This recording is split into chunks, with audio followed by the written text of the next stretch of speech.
You're listening to an Airwave Media podcast. This episode is brought to you by AWS. Amazon Q Business is the generative AI assistant that can securely understand your business data, summarize results, and streamline tasks. Learn what Amazon Q Business can do for you at aws.com/learn more.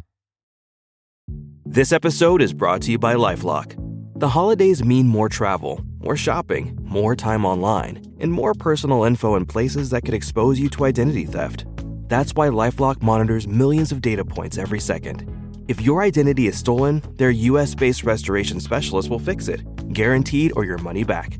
Get more holiday fun and less holiday worry with LifeLock. Save up to 40% your first year. Visit LifeLock.com/podcast. Terms apply.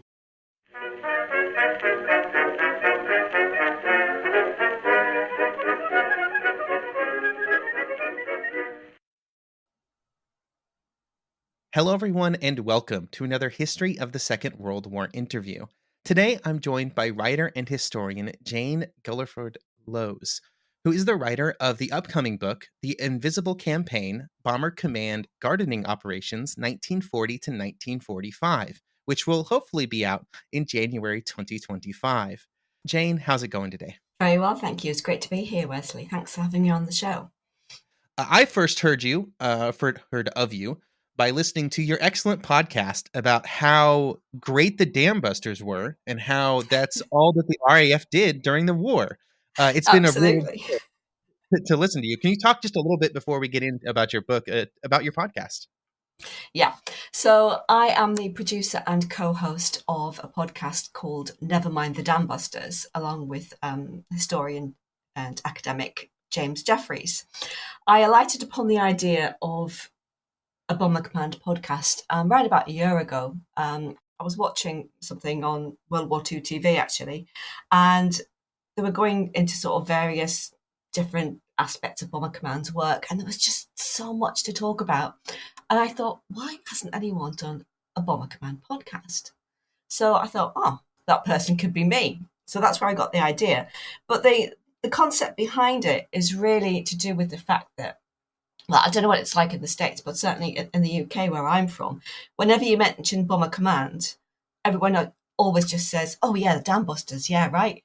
And Lancaster Bombers, yeah, right. And I was like, well, actually that was like one night in like over the course of like 6.5 years or whatever. There's so much more to Bomber Command than the Dam Busters. Yes, it was a miraculous raid. Yes, they were incredibly brave. Yes, it was fantastic technology at the time. But there's so much more to Bomber Command than the Dam Busters. And we want to focus on the literally tens of thousands of other men and women who served with RAF Bomber Command, and particularly sort of focus on the sacrifice of the other 55,700 and odd who gave their lives in the service of Bomber Command.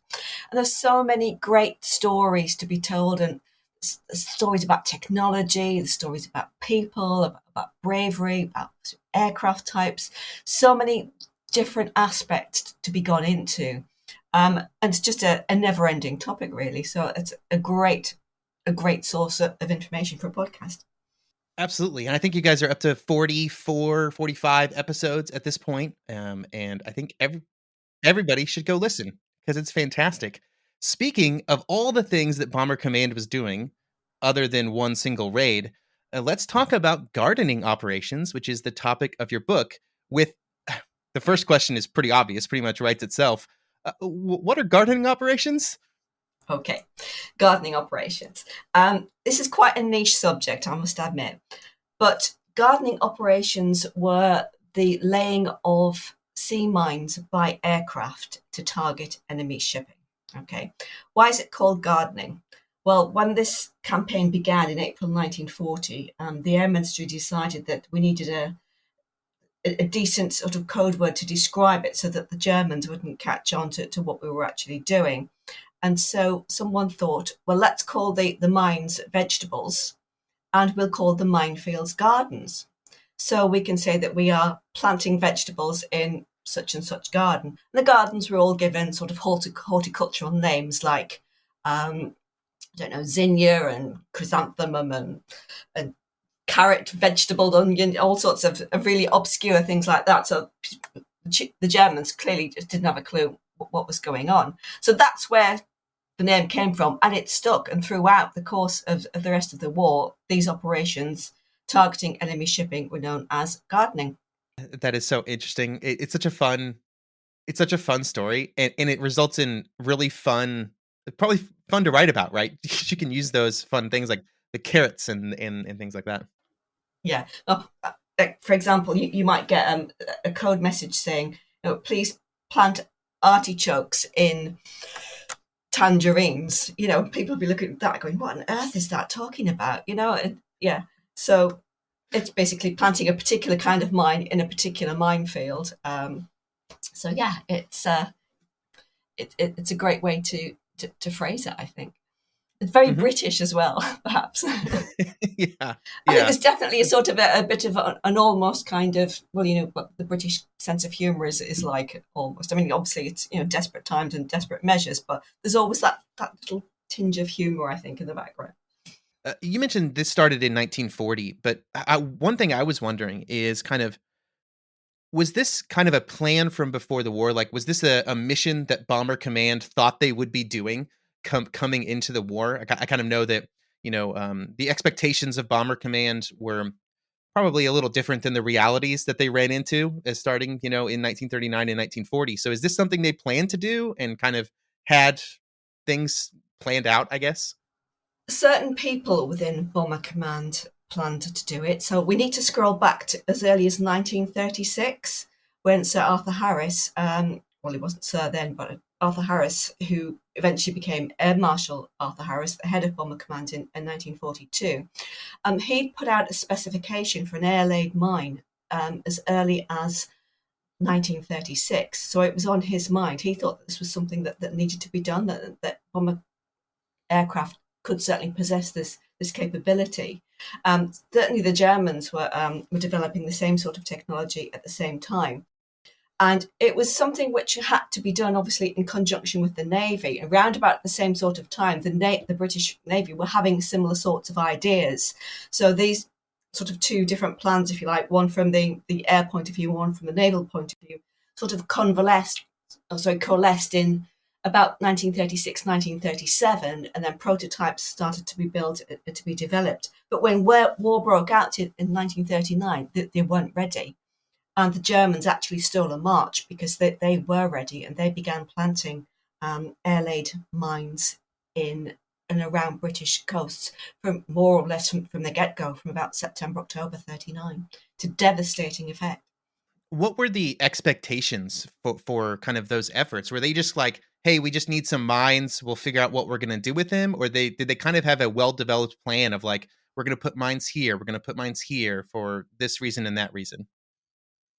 It was a very, very well thought out plan. I think it would be helpful if I could explain to listeners what the kinds of mining are that were looked at the time, and how this sort of fitted into strategy and tactics.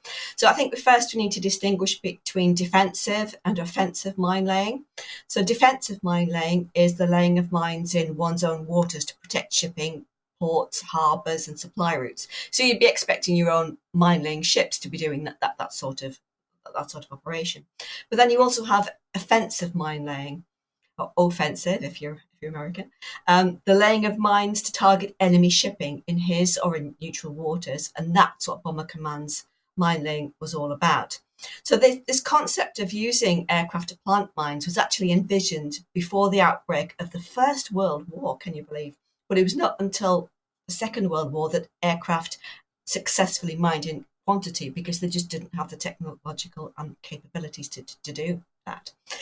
So there's three significant advantages of aerial delivery then. First, you've got speed and flexibility of response. Aircraft can get in and get out more quickly than ships can. Secondly, you've got the capability to replenish the minefield without the risk of self-inflicted damage from the field itself. So whereas aircraft can keep going back and can keep mining the same minefields, ships obviously can't do that because it's too dangerous. And finally, aircraft possess the ability to lay mines in very, very shallow bodies of water, including rivers, harbours, canals, estuaries, which just could not be penetrated by surface mine layers or by submarines. So using aircraft to carry out this particular kinds of operation really gives you a number of advantages. And it was always planned that the greater part of Bomber Command's mine laying would be directed against the German merchant navy and supply shipping, and it'd be designed to obstruct German sea communications. Now, Arthur Harris, when these operations were first being planned, identified two sort of particular aspects of the campaign. So basically, you are trying to mine the Baltic and around the coast of Norway and Denmark to obstruct the supply of iron ore coming down from Sweden to the industrial heart of Germany, where obviously it was required for armaments and aircraft manufacture, etc. And it's also intended to disrupt sea communications in the Baltic, by which supplies and reinforcements were sort of transported to onward journeys to other parts of Europe, particularly from 1940 onwards, obviously eastwards into Russia. But then obviously you've got Norway occupied as well from April, May 1940. So wherever the German army needs to be, it is reliant to some extent on seaborne or waterborne logistics. For example, the Danube.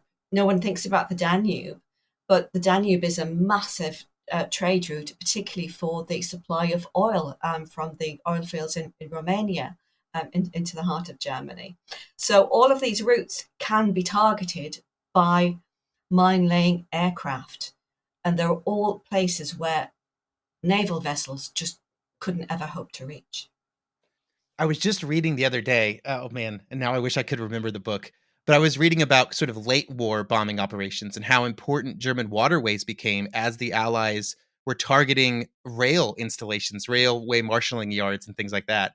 And so it makes sense that you could drop mines in there as well to kind of prevent that from happening as well. Yeah. Well, this is kind of the whole point. I think we tend to see sort of different operations and different phases as separate entities, and they weren't. It's all sort of one big cohesive web, if you like, one sort of synergist plan. So if you are bombing German logistics, sort of transport network hubs like rail marshalling yards, that sort of thing, obviously bombing the cities, bombing the factories. If you are forcing freight off the railways onto the rivers, you then target the waterborne traffic, as you say, and you target the coastal traffic. And gradually, as exactly happened, the whole sort of transport and logistics system begins slowly to break down and to grind to a halt. And that is what you're doing. So none of these things can be seen in isolation, or they shouldn't be seen in isolation. It's all part and parcel of the same thing, this constant grind to basically bring Germany to its knees. We're kind of discussing like late war operations there a little bit, but one of like the biggest stories of strategic bombing during the war is like how it evolved, right? How it changed over the course of 6 years. So, but I'm curious kind of what did these gardening operations look like at the beginning of the war, right? Because the situation is very different for the British at that time than it would be, especially in the last few years. So absolutely, Bomber Command in April 1940, when these operations began, as compared to Bomber Command in sort of late 43, 44, is a completely different beast, sort of in terms of its size, in terms of its manpower, but also in terms of the technology available to it.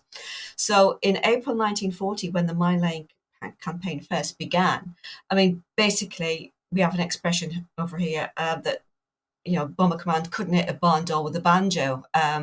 You know, it's the navigating capabilities and the navigational technology available to it meant that the vast majority of the bombs that it did actually drop, because you've got to remember, Bomber Command is a very, very small force at this point in time. We're talking about, 300-400 aircraft, probably, something like that.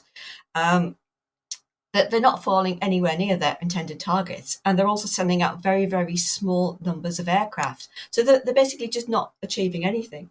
You know, they're trying to conserve what precious, valuable, and small resources that they do have. So the mine laying campaign begins then in April 1940, and they are using Hamdens, then they begin to use Manchesters. They are also using even the swordfish, so the biplanes, which belong to the Navy and to the RAF Fleet Air Arm and Coastal Command. They're being used for this sort of operation as well. Basically, any aircraft could be adapted to carry air-laid mines. And this is one of the things which I find quite interesting throughout the course of the war, that almost every bomber type which became available to Bomber Command was used to lay mines. And I think that gives an indication of the importance of these operations throughout the course of the war. So every aircraft type which came on stream, which was developed, was configured so that it could eventually carry air-laid mines. So you start off with sort of like Hampdens and Wellingtons and that sort of thing, and then you move up onto the big boys, the Halifaxes and the Lancasters. All of these aircraft were dropping air-laid mines. So April 1940, the gardening campaign, if you like, began just a couple of days after the invasion of Norway, and that's where its sort of first concentration really was in the waters around Denmark, particularly focusing on German shipping coming out of sort of Kiel Bay, that sort of thing, Wilhelmshaven, heading up the coast towards Norway to supply the troops and support the invasion, which is obviously in its very early days at that point. At this point in time, the aircraft could only carry one air-laid mine each. So it wasn't a particularly efficient operation from that point of view. But from the very, very get-go, it began to have a massive impact.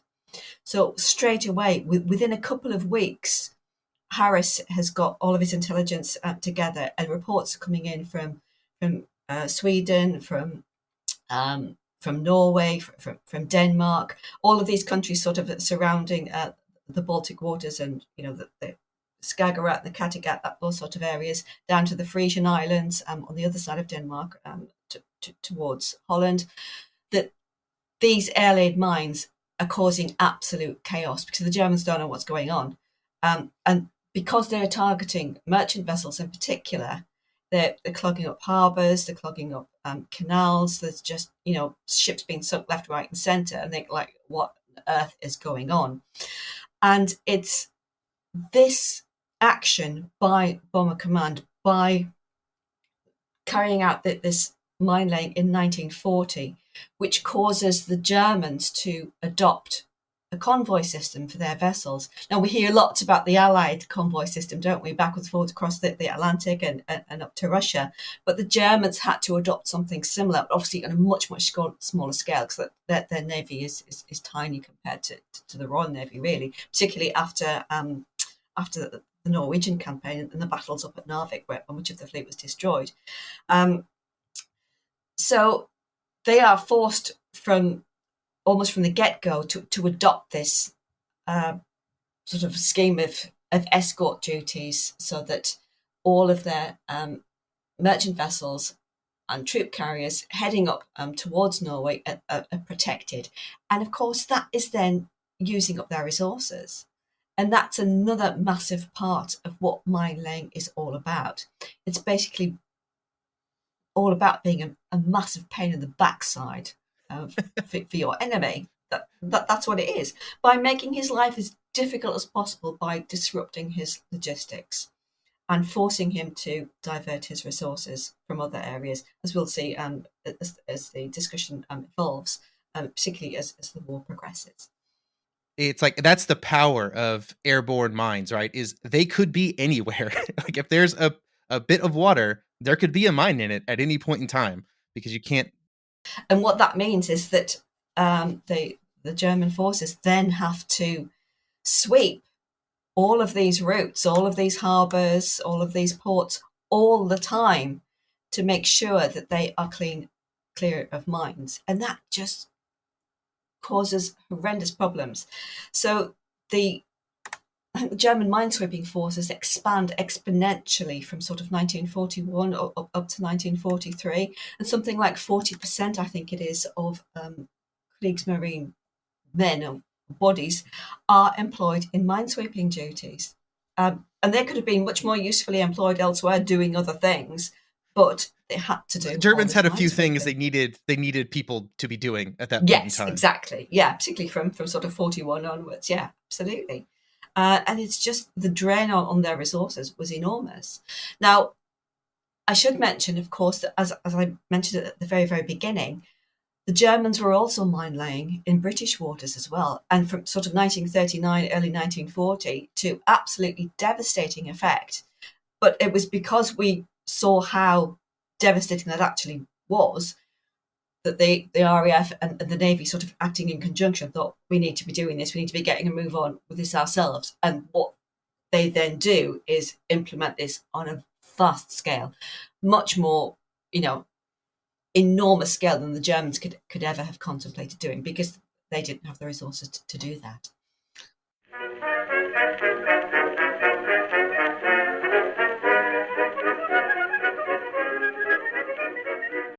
What's up, y'all? It's Joe Budden, here to talk about Prize Picks. Football season is heating up, and Prize Picks is the best place to get real money sports action while watching football. With over 10 million members and billions of dollars in awarded winnings, Prize Picks has made daily fantasy sports accessible to all. The app is really simple to use. Pick 2 or more players across any sport, pick more or less on their projection, and you could win real cash on your lineup. Prize Picks even invented the flex play, so you can still cash out if one of your picks doesn't hit. On Prize Picks, you can mix and match players from different sports. Real money sports action while watching football. Download the Prize Picks daily fantasy app today and use code FIELD and get $50 instantly when you play $5. That's code FIELD on Prize Picks to get $50 instantly when you play $5. You don't even need to win to receive the $50 bonus. It's guaranteed. Prize Picks. Run your game. Must be present in certain states. Visit prizepicks.com for restrictions and details. From your fryer to the table, it's a quick trip for crispy fries. But how about a crosstown delivery? McCain SureCrisp fries are designed to go from fryer to container to carrier to passenger seat across town during rush hour, down a shortcut that wasn't all that short to a doorstep before they hit the table. And that first bite, the crispiness speaks for itself. To the last bite, McCain SureCrisp fries. Go the distance. See how far our fries can take your business at surecrisp.com/delivery.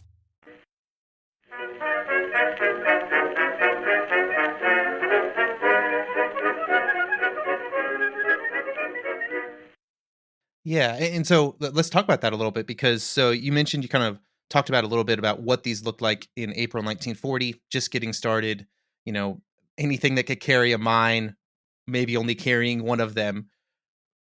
It probably looks completely different by the time you get to 1944. Yeah. 44, it really does see the peak of the mine laying campaign, particularly with regard to the preparations for Overlord, of course. I think in the 7 weeks before Overlord took place, Bomber Command and the Royal Navy laid something like 11,000 mines in about 7 weeks, all around the coast of northern France. But they're not just doing it there as well. They are doing it in the Baltic, because what they don't want is German submarines getting out of the Baltic to come then and attack the invasion fleet. So it's about sort of trying to pen in the German submarines as well, as much as they possibly can.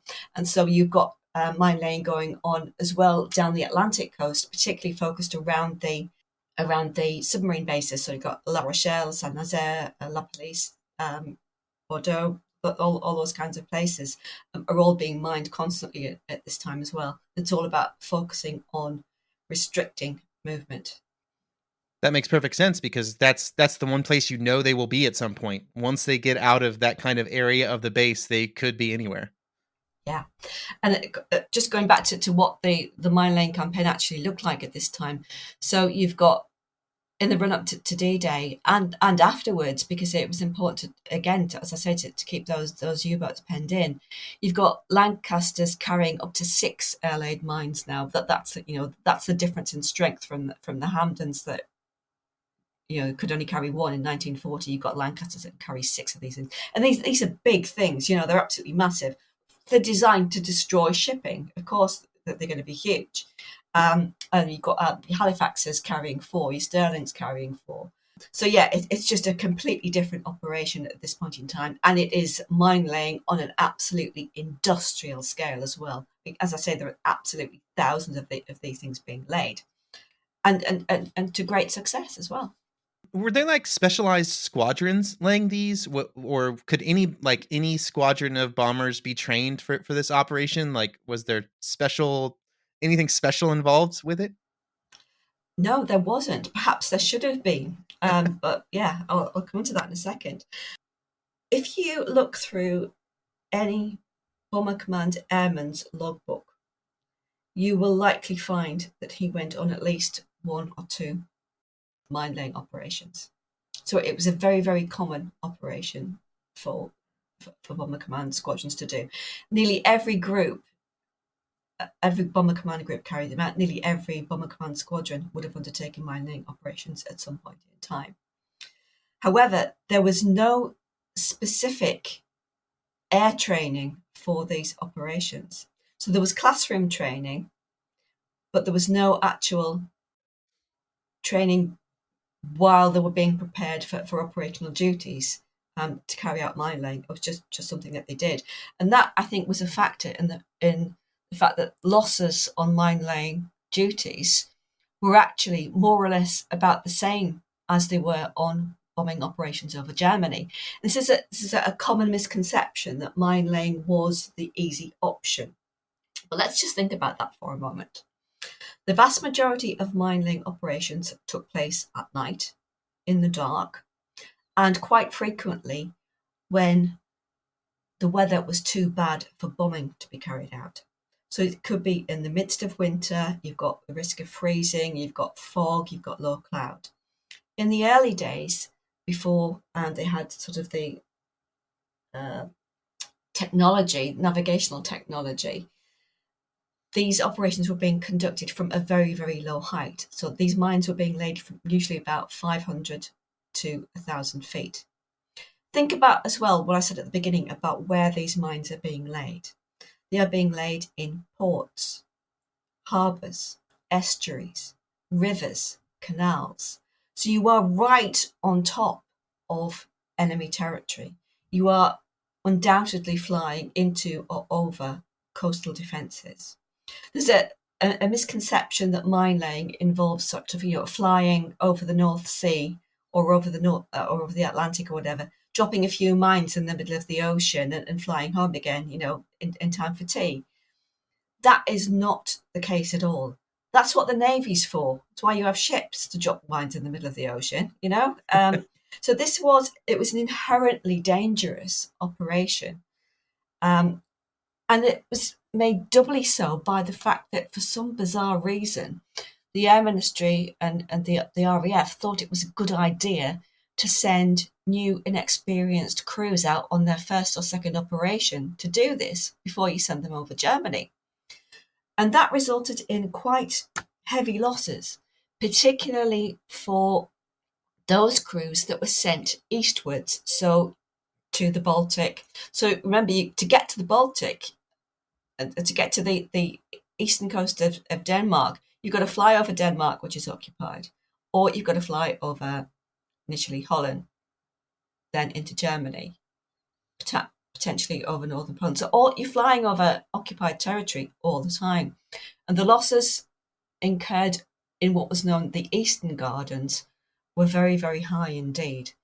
Bomber Command actually commissioned some operational research from the operational research section to look into why losses were so high in these particular areas. And it was discovered that it was a combination of inexperienced crews being sent out and basically just losses to enemy anti-aircraft defences.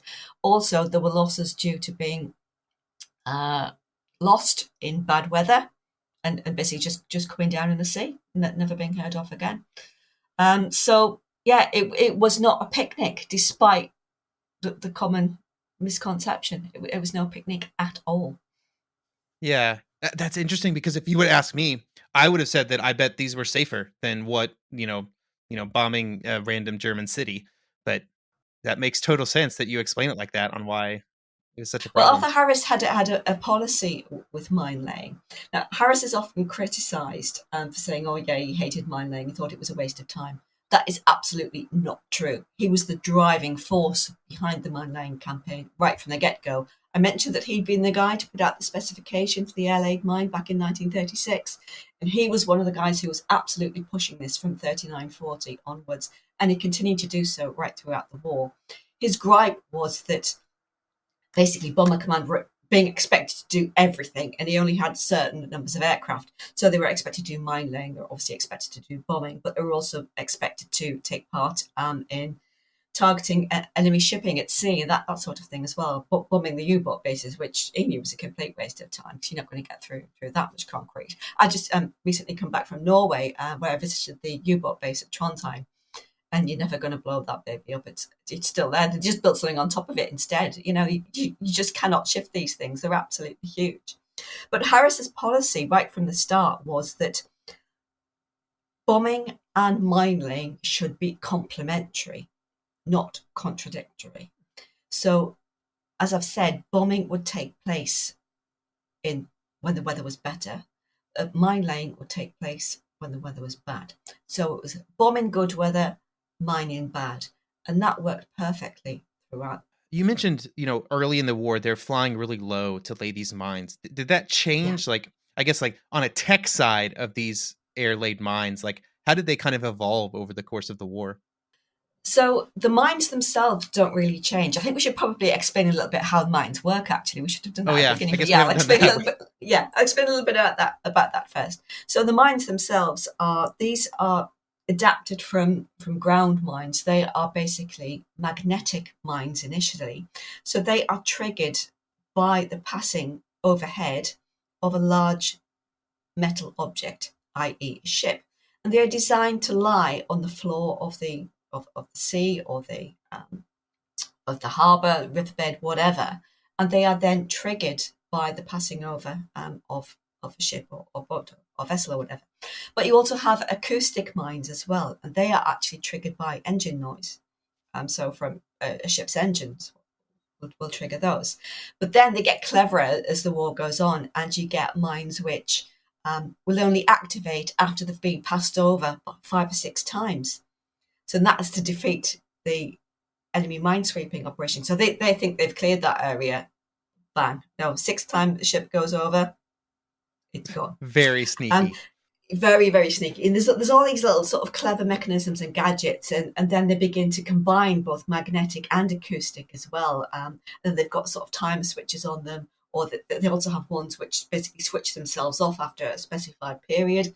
They were used a lot in the invasion, obviously, because that meant that it was then safe for Allied forces and Allied shipping to sail into those areas once those mines had deactivated themselves. So yeah, the technology is just constantly developing throughout the course of the war. But with regard to the actual laying of the mines themselves, when sort of direction finding radar technology improved throughout the course of the war, you've got a massive increase in the ceiling from which mines can be laid. So initially you're looking at sort of 500 to about 1,500 feet. Then that goes up to about 5,000 or 6,000 feet.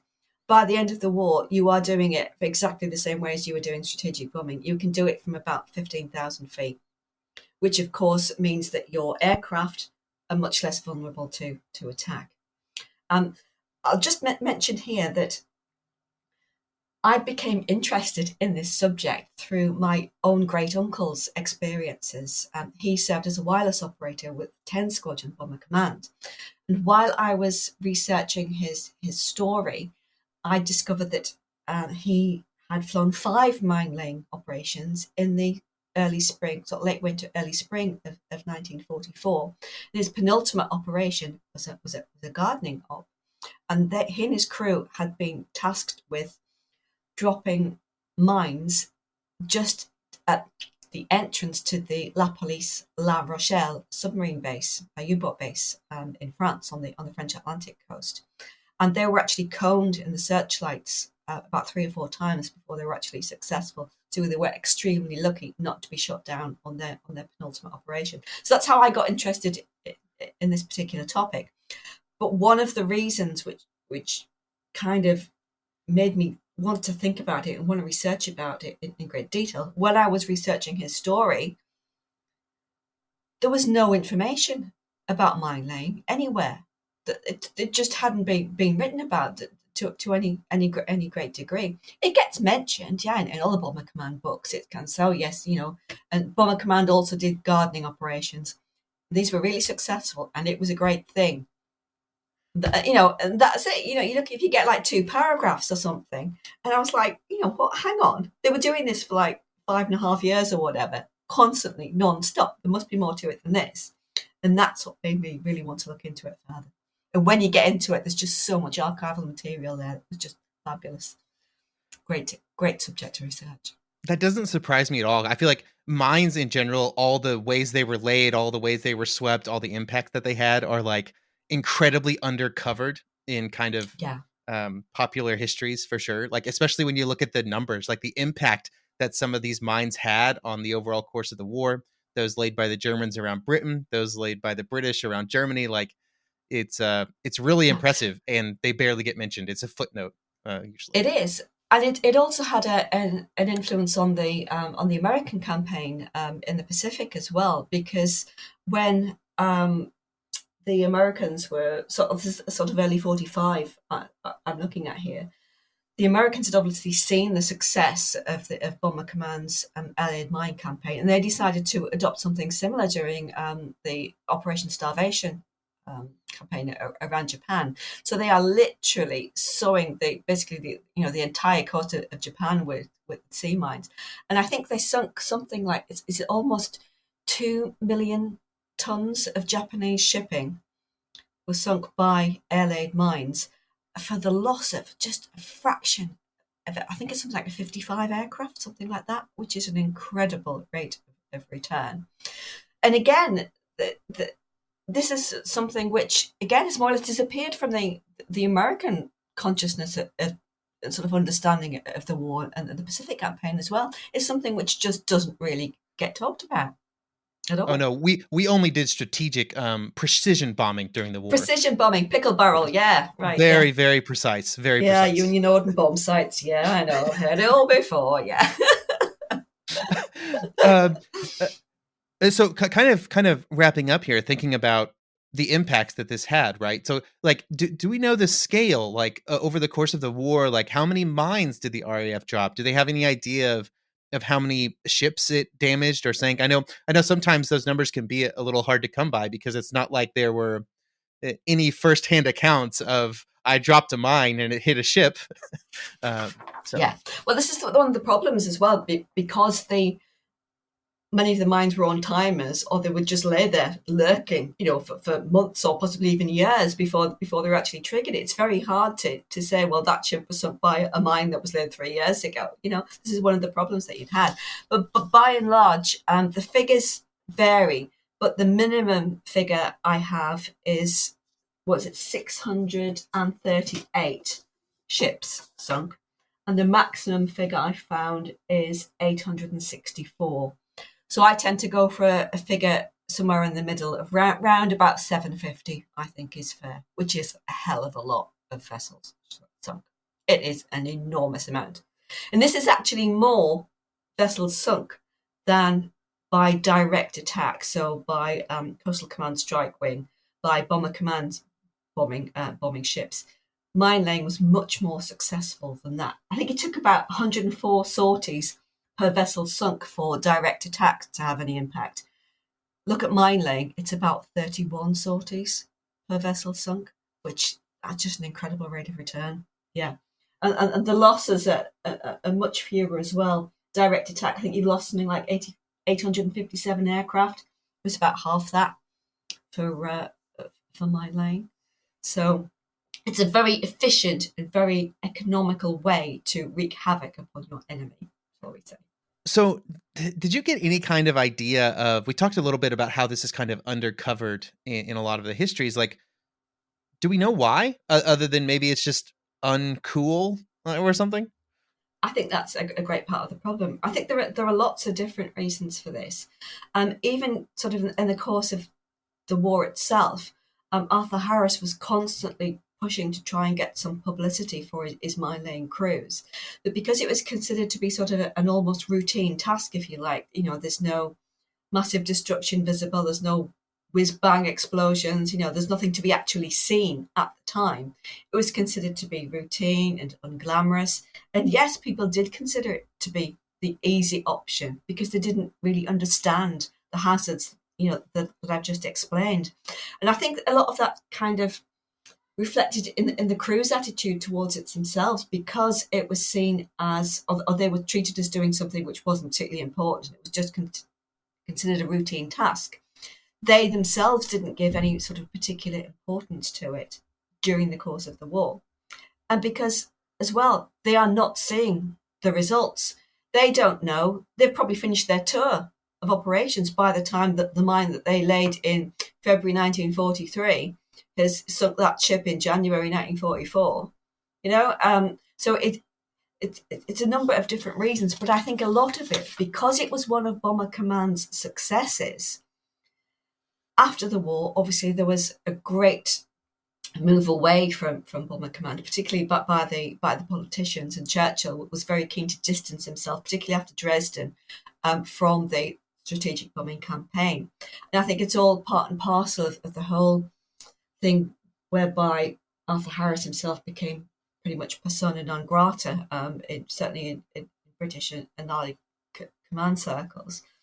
And I think it's just that whole sort of moving away, and that the whole sort of discomfiture, if you like, with what Bomber Command were actually doing with the strategic bombing, with the destruction of German cities on such a massive scale, that nobody really wanted to acknowledge that they had actually done something which was, massively successful and, basically achieved great things. And people just didn't want to talk about it, just weren't interested. Thank you for joining me today and talking about this very, unknown topic, I guess, from during the Second World War. You're most welcome. It's very geeky and very niche, but as you can tell, it's something I'm really passionate about.